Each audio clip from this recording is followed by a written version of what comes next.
What's the title of the segment? Why? Why? Pimp your kitchen. Why? Why did we choose the things we chose? Okay, baby sink edition. Why we chose a baby sink? Well, we do not have a big kitchen. As you can see, this is the extent of our counter space. So the larger the kitchen meant that we would lose counter space, and you need counter space to prep, you need counter space to dry dishes that you wash, and we wanted to make sure that it wasn't lacking. So we went with a smaller kitchen. We decided to do front apron because it's still really trendy and it just kind of makes it look a little more elegant, even though it's a little baby.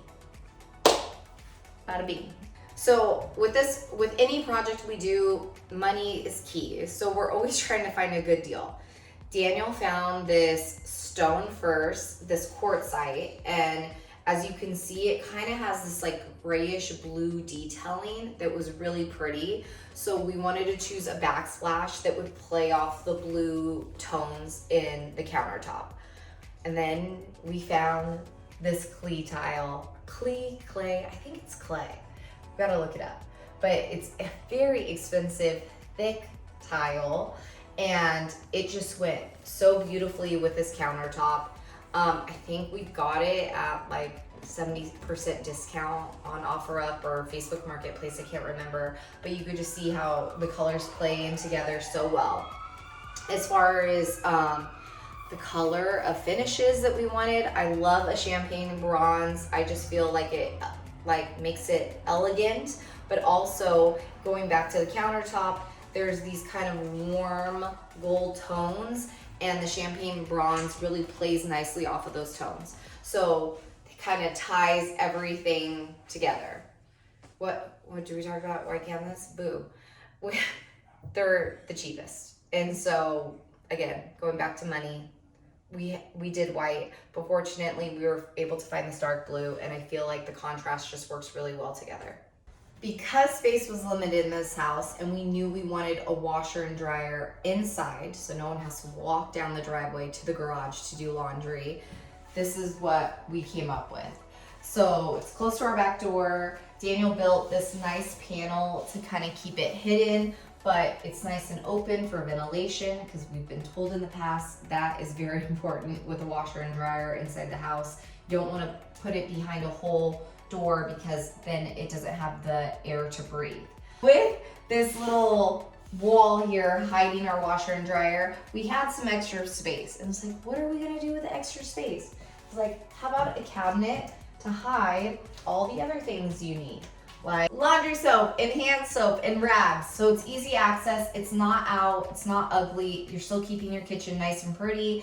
And then we did this taller one for brooms and mops and everything else. And it just, Daniel built these shaker style doors so it matches the rest of the kitchen. We did the same poles that match the rest of the kitchen, so it just flows nicely and it just all works. And it's practical.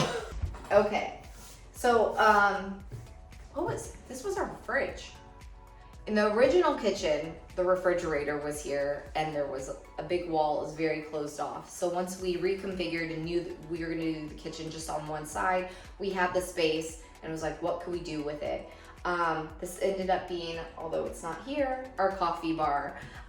It just basically is additional counter space that we are lacking over there. We figured this could also play as a pantry. You could put, your rice, your pastas, all of those type of items. Do we have anything in here? Oh, look, our coffee cups for our coffee bar, and our sandwich bags. It just basically is extra storage, but it looks beautiful, and it's kind of in between the kitchen and the living room, so it just kind of flows nicely. We ran out of quartzite, which was not a big deal because we got this beautiful butcher block, and the colors just tie in really well. And because it's not right next to quartzite, it's not a big difference. It looks purposeful, it looks meaningful, and it just works. Kind of touching on the butcher block and the countertop, one thing that was very purposeful is that the overhang was the same size for both. So we wanted it to be pretty much flush with the cabinetry and the same size. So this quartzite is the same size, exactly the same size as the butcher block on that side, and the overhang is the same as well. Now, originally this was like a narrow galley kitchen. There was a stove over here. I don't remember what was in this corner. But we took down the wall and we added this small table that could easily be pulled out. That way it's open when you're in the kitchen. You can see in the living room. If you have company, it's like one big room now. You're not separated. You can see what's going on. You can have conversations, and you can pull this table out as need be. Now, with taking down the wall, we had to have a custom-made threshold for this transition, going in from the living room to the kitchen. Daniel actually made that himself. He stained it to match the existing color of the wood the best he did, and I feel like it's pretty spot on. And that's pretty much. You went from a very small, tight, narrow galley kitchen now to this big open space. Look at me. I'm talking to the person cooking, you know? Now it's like one big party. Even though it's a small house, we wanted it to have a big impact, and I believe we achieved that with the kitchen and the family room. And now you have this kind of this great space in this otherwise small house. And that's Pimp Your Kitchen. On the next episode, Pimp Your Kitchen. I'm gonna come in hot. No, don't.